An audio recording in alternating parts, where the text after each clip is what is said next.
sebuah tanah yang kini hanya tersisa dalam bisikan dan kabut, berdiri sebuah kerajaan megah bernama Kahuripan. Negeri itu makmur dan damai, dipenuhi sawah yang berkilau bagai permadani hijau, sungai yang mengalir tenang seperti nyanyian Ibu Pertiwi, dan udara yang membawa wangi dupa dari pura ke pura. Namun, sebagaimana terang-takan pernah tanpa bayangan, di balik kemegahan kerajaan itu, tersimpan kisah kelam yang terus bergetar dalam ingatan waktu. Kisah tentang calon arang, perempuan tua yang namanya tak lagi diucapkan dengan suara penuh, tetapi dengan bisikan takut.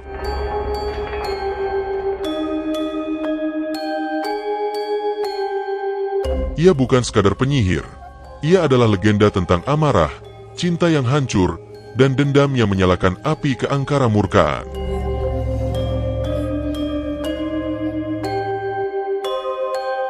Di pesisir timur tanah Jawa, terdapat sebuah desa bernama Dirah.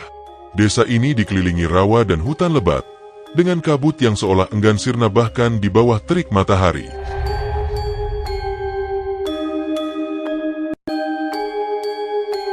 Orang-orang Kahuripan menyebutnya sebagai tanah kutukan, karena di sanalah tinggal seorang perempuan yang ditakuti seluruh negeri.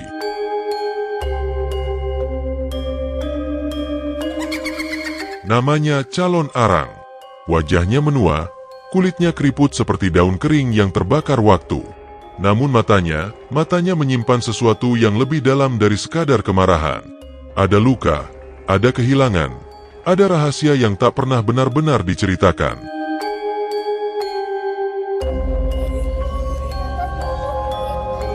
Calon Arang dikenal sebagai ahli ilmu hitam. Ia mempelajari kitab-kitab kuno peninggalan zaman Majapahit, membaca mantra-mantra dalam bahasa yang hanya dimengerti oleh iblis dan dewa-dewa lama.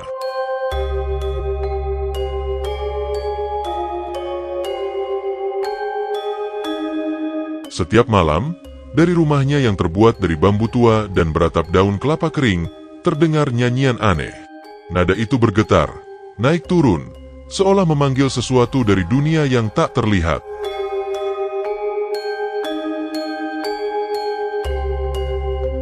Di tengah rumah itu, di bawah cahaya obor yang redup, Calon Arang menari dengan rambut terurai, tangan melingkar di udara, dan mata menatap langit hitam. Ritual itu bukan tarian biasa.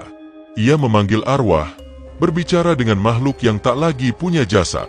Dan dari ritual itu, lahirlah kekuatan yang tak bisa dijelaskan oleh manusia biasa.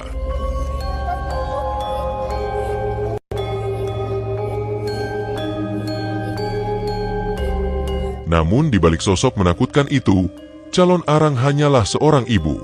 Ia memiliki seorang putri yang cantik jelita bernama Ratna Manggali. Ratna Manggali adalah kebalikan dari ibunya. Ia lembut, berwajah bening, matanya sejernih air telaga.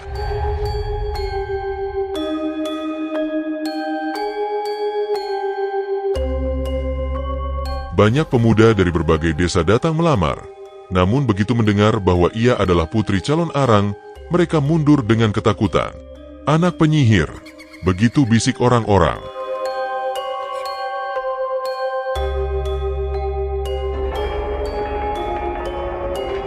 Hari demi hari, Ratna hanya duduk di tepi sungai, menatap arus air yang membawa pantulan langit. Ia tak bersalah, tapi dunia telah menuduhnya sejak lahir. Calon Arang tahu itu. Ia tahu bagaimana dunia telah mengutuk bukan hanya dirinya, tapi juga darahnya.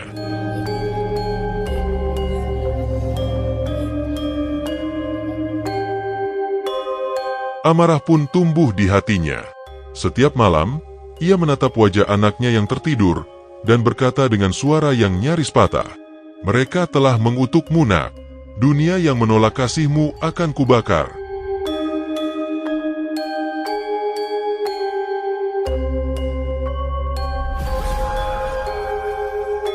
Pada suatu malam, ketika bulan purnama menggantung penuh di langit, Calon Arang berjalan menuju sebuah pura tua di hutan Dirah. Ia membawa sesaji, bunga kamboja, darah ayam hitam, dan sepotong kain kafan. Di tengah altar, ia membuka kitab lelakut, kitab ilmu hitam yang konon berasal dari zaman kala belum terbagi antara dewa dan iblis.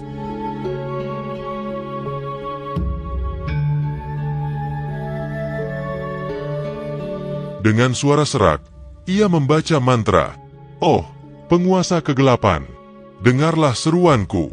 Mereka telah menolak darahku. Maka biarlah darah mereka jadi hujan di bumi ini." Angin berhembus kencang, daun-daun beterbangan, langit berubah hitam, dan kilat menyambar dari arah laut. Malam itu, Dira menyaksikan awal dari kehancuran besar.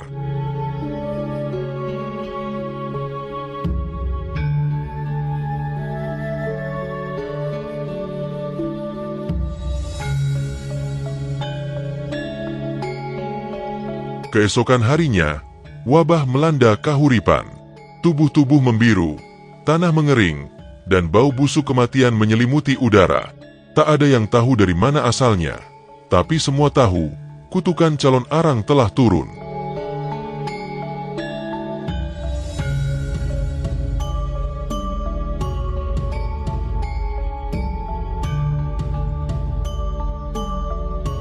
Ketakutan menyebar lebih cepat dari wabah itu sendiri. Orang-orang tak berani keluar rumah. Petani meninggalkan sawah mereka, dan pasar menjadi sunyi.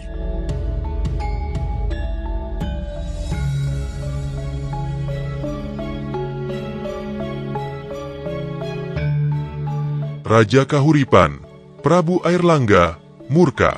Ia mengirim utusan untuk menyelidiki sumber malapetaka itu, dan semua laporan mengarah ke satu nama, calon arang.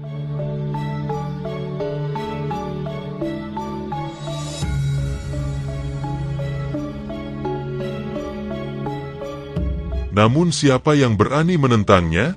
Ia bukan manusia biasa. Dikatakan bahwa saat ia berjalan, tanah di bawahnya menjadi panas.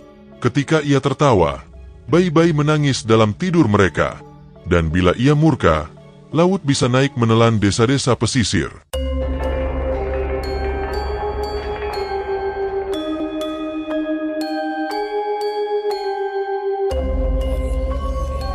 Prabu Airlangga tahu, kekuatan semacam itu tak bisa ditaklukkan dengan pedang. Ia memanggil penasihat spiritualnya yang paling bijak, Empu Bharada.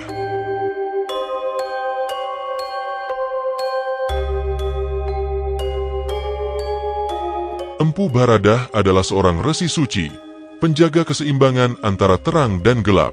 Ia bukan hanya pendeta, tetapi juga pengetahuan yang hidup. Rambutnya putih panjang, jubahnya sederhana, dan matanya memancarkan kedamaian yang menembus jiwa.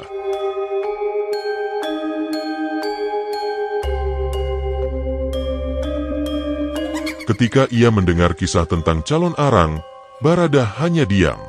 Ia tahu, ini bukan sekadar urusan sihir. Ini kisah luka lama yang menuntut penyembuhan. Ia berkata kepada Prabu Airlangga, keangkara murkaan bukan selalu lahir dari kegelapan, tetapi dari cinta yang tak tersampaikan.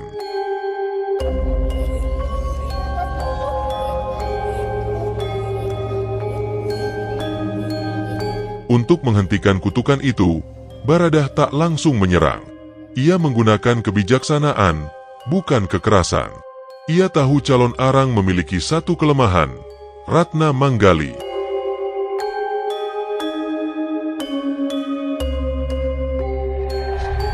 Bharada memiliki seorang murid muda bernama Empu Bahula, cerdas dan tampan. Dengan restu gurunya, Bahula pergi ke Dirah, menyamar sebagai pemuda biasa.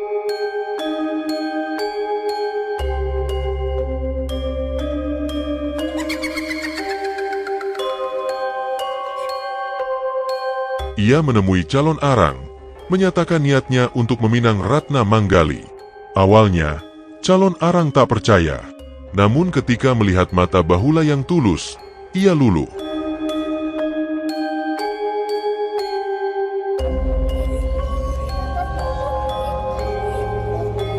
Kau benar-benar ingin menikahi anakku, meski kau tahu siapa aku. Aku hanya melihat hatinya, bukan bayang-bayangnya, jawab Bahula.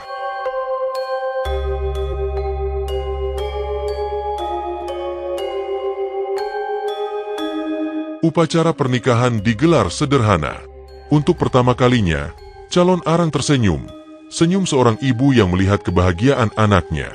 Namun di balik itu, Bahula punya misi tersembunyi, mencuri kitab lelakut, sumber kekuatan calon arang.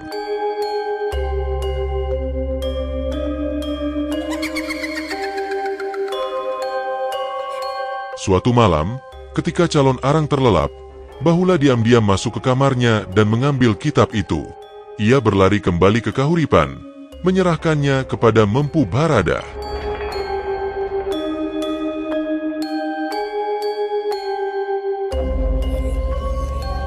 Dengan kitab itu, Baradah mempelajari rahasia ilmu hitam calon arang, bukan untuk menguasainya, tetapi untuk menetralisir kekuatannya.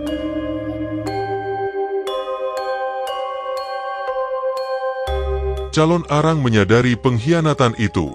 Amarahnya meledak seperti gunung yang meletus setelah berabad menahan diri. Ia menjerit ke langit, "Mereka merebut jantungku. Mereka mencuri namaku. Jika dunia ingin perang, maka peranglah yang akan mereka dapatkan."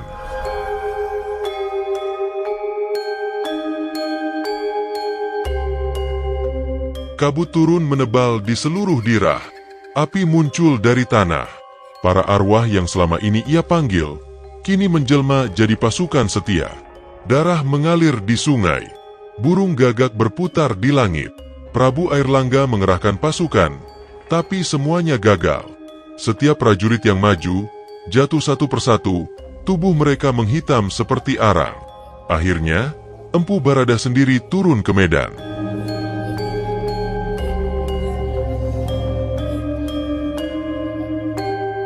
Ia berdiri di tengah hutan dirah, berhadapan langsung dengan calon arang. Hening menyelimuti udara. Langit kelam, hanya kilat sesekali menyalakan wajah dua sosok itu, sang resi dan sang penyihir. Calon arang membuka kitabnya. Baradah menutup matanya. Dua dunia bersiap bertabrakan. Mantra-mantra kuno meluncur dari mulut calon arang, menembus udara seperti ular api. Namun setiap serangan, Baradah lawan dengan doa-doa suci dari hati yang bersih. Pertarungan berlangsung lama. Bumi bergetar, pohon-pohon terbakar, dan udara berubah berat oleh kekuatan yang tak bisa dijelaskan. Akhirnya, calon arang berlutut. Tubuhnya gemetar, bukan karena kalah, tapi karena lelah. Lelah melawan dunia yang tak pernah memaafkannya. Mengapa? Dunia begitu kejam pada seorang ibu. Karena kau biarkan amarah menggantikan cinta, jawab Baradah lembut. Calon arang menatap Baradah, matanya berkaca. Dalam detik terakhir, wajahnya melembut, dan ia berbisik, "Aku hanya ingin anakku bahagia."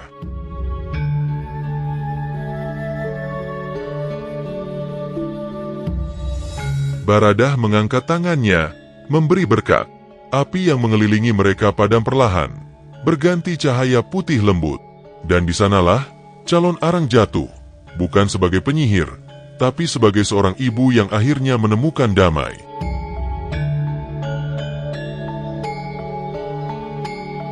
Wabah berhenti, langit menjadi cerah.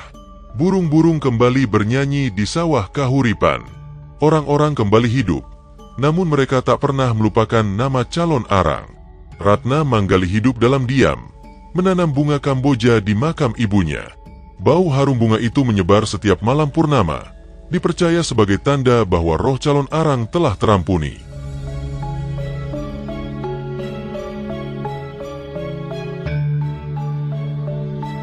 Baradah menulis kisah itu dalam kitab suci, agar dunia tak hanya mengingat calon arang sebagai penyihir, tapi juga sebagai simbol keseimbangan antara terang dan gelap, antara cinta dan murka.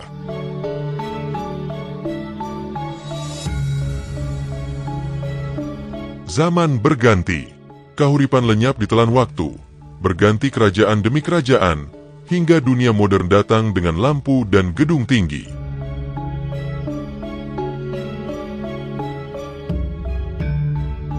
Namun di beberapa tempat di Jawa Timur, orang-orang masih menyalakan dupa setiap malam tertentu, terutama ketika angin laut membawa wangi aneh dari arah timur.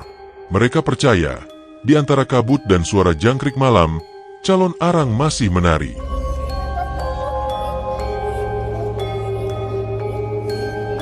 Bukan untuk menebar kutukan, tapi menjaga keseimbangan. Menjaga agar dunia tak kembali menolak mereka yang berbeda, agar cinta tak lagi berubah menjadi amarah. Karena setiap legenda, sejatinya bukan tentang siapa yang benar atau salah, tetapi tentang manusia yang mencoba mengerti rasa sakitnya sendiri.